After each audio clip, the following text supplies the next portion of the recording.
Assalamualaikum warahmatullahi wabarakatuh. Halo anak-anak pintar, bagaimana kabar kalian? Mudah-mudahan kalian dalam keadaan sehat. Hari ini kita akan belajar bersama.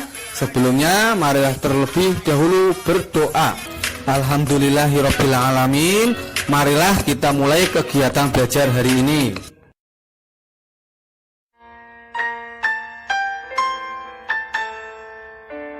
Iya, pada pertemuan kali ini kita akan belajar tema 2, subtema 2, pembelajaran 2 sampai 3. Pembelajaran 2 sampai 3 ini membahas banyak sekali materi di pertemuan ini.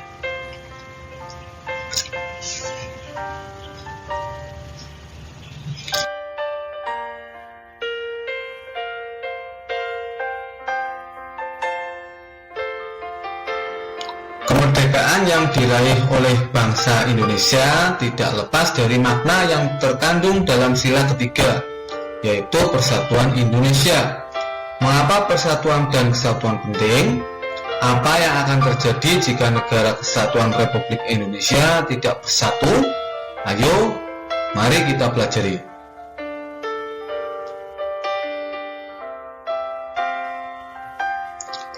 Kita juga perlu menerapkan nilai persatuan dan kesatuan dalam kehidupan sehari-hari.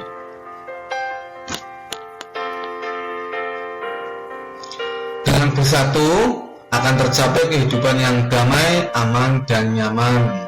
Aman, nyaman dan tentram.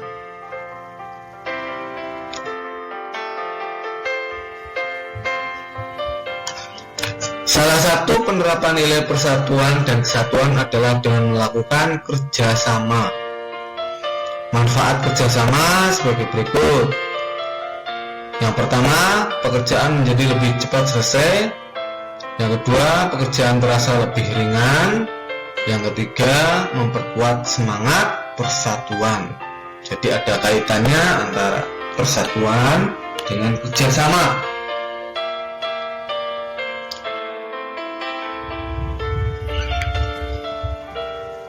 Coba kamu amati gambar di samping. Nah, ini sebentar lagi kita akan melihat permainan ini, lomba ini ya. Apakah gambar tersebut menggambarkan persatuan dan kesatuan? Coba ungkapkan pendapatmu, tulis di buku tugas kalian.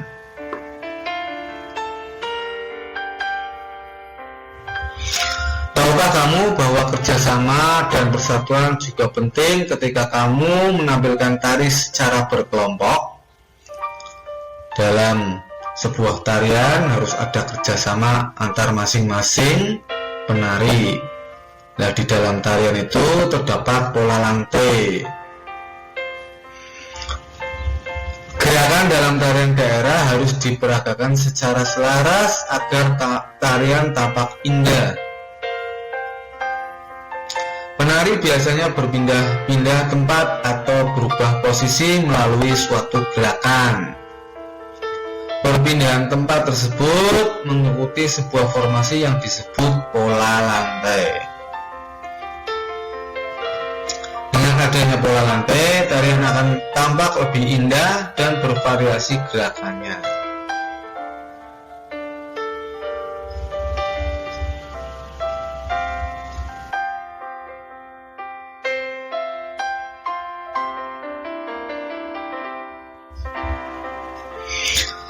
Kerjasama merupakan hal yang sangat penting dalam mencapai tujuan sebuah kelompok.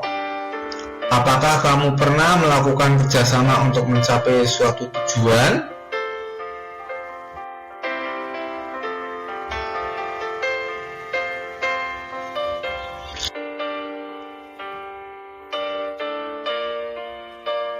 Tahukah kamu bahwa semasa mempertahankan kemerdekaan Indonesia juga diperlukan perjuangan yang luar biasa dan kerjasama dari seluruh rakyat agar kemerdekaan Indonesia tidak direnggut oleh bangsa lain. Ayo kita pelajari bagaimana rakyat Indonesia berjuang mempertahankan kemerdekaan di Ambarawa.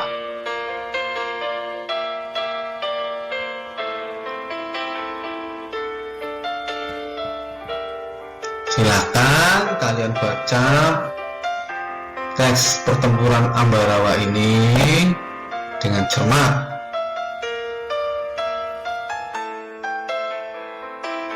Ini lanjutannya, silakan dibaca.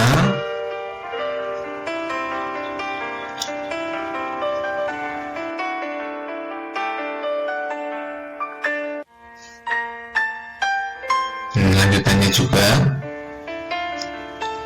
Nah, nanti setelah kalian membaca teks, lengkapi peta pikiran berikut dengan menggunakan kalimat efektif. Pada pertemuan sebelumnya sudah dijelaskan apa itu kalimat efektif. Nah, ini kalian mengisi peta pikiran ini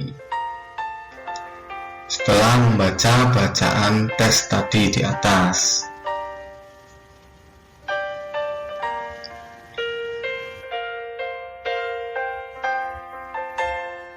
Melengkapi peta pikiran menggunakan kalimat efektif. Peta pikiran dapat membuatmu lebih mudah mengingat informasi penting tersebut. Jadi kalau kalian membuat peta pikiran itu akan lebih mudah untuk mengingat informasi yang telah dibaca. Saat membuat peta pikiran akan lebih baik jika kamu menggunakan kalimat efektif.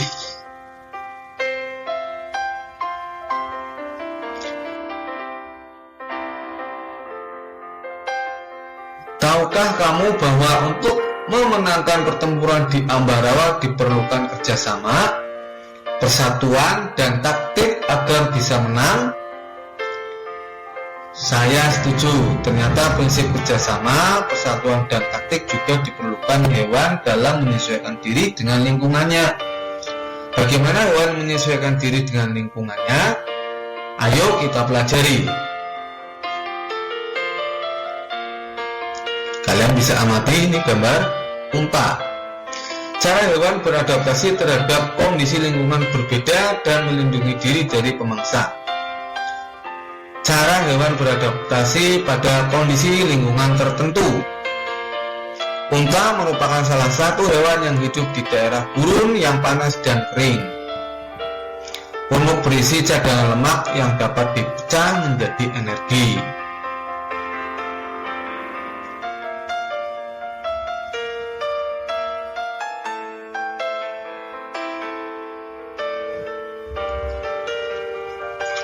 Beruang kutub hidup di kutub. Beruang kutub melakukan beberapa penyesuaian, yaitu rambut putih sebagai kamuflase agar tidak mudah terlihat oleh pemburu dan lapisan lemak di bawah kulit untuk bertahan di suhu dingin.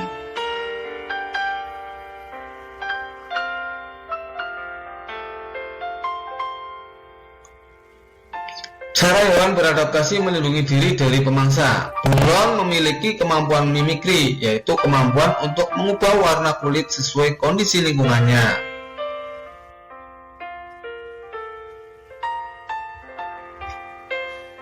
Kucing memiliki bantalan halus dan tebal di kakinya untuk mengecilkan suara langkah kakinya saat berjalan.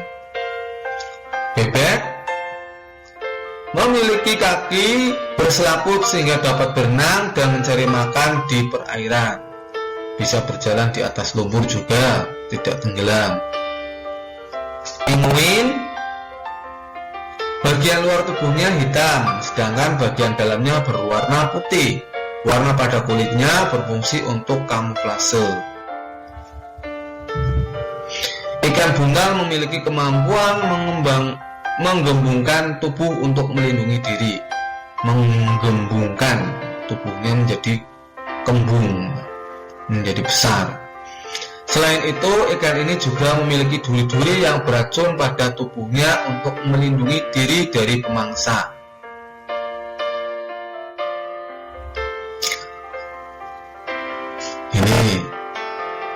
Contoh lain, belalang sembah. Nah, ini berkamuflase, menyesuaikan diri dengan kondisi tempat yang sesuai dengan tubuhnya. Hinggap di daun warna hijau yang sama dengan warna tubuhnya. Mimikri bunglon, bisa merubah warna kulitnya menjadi sesuai dengan tempat yang dihinggapi. Yang ketiga, autotomi, melepas bagian tubuh, contohnya pada cicak untuk mengelabui mangsa. Yang keempat, menggulung diri, contohnya terenggiling. Jadi kalau merasa terancam, terenggiling, menggulungkan tubuhnya.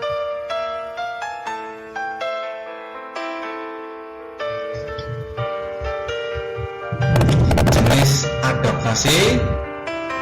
adaptasi morfologi, yaitu adaptasi bentuk tubuh, contohnya pada bebek itu mempunyai paruh yang seperti sudu dan kaki yang berselaput bentuk tubuhnya. Fisiologi itu adaptasi penyesuaian fungsi tubuhnya. Ini contohnya pada anjing laut. Tingkah laku itu berarti bertingkah laku untuk melindungi diri atau mengelabui musuhnya. Contohnya tadi cicak. Nah, coba sekarang kamu tuliskan bagaimana hewan ini itu menyesuaikan diri. Ada cumi-cumi, walang sangit, dan siput. Coba kalian cari tahu, boleh berdiskusi dengan ayah, ibu, atau saudara yang ada di rumah. Bisa juga kalian googling atau mencari informasi di internet. Itulah kegiatan belajar pada pertemuan kali ini. Semoga dapat bermanfaat. Tetap semangat belajar, jaga kesehatan. Wassalamualaikum warahmatullahi wabarakatuh.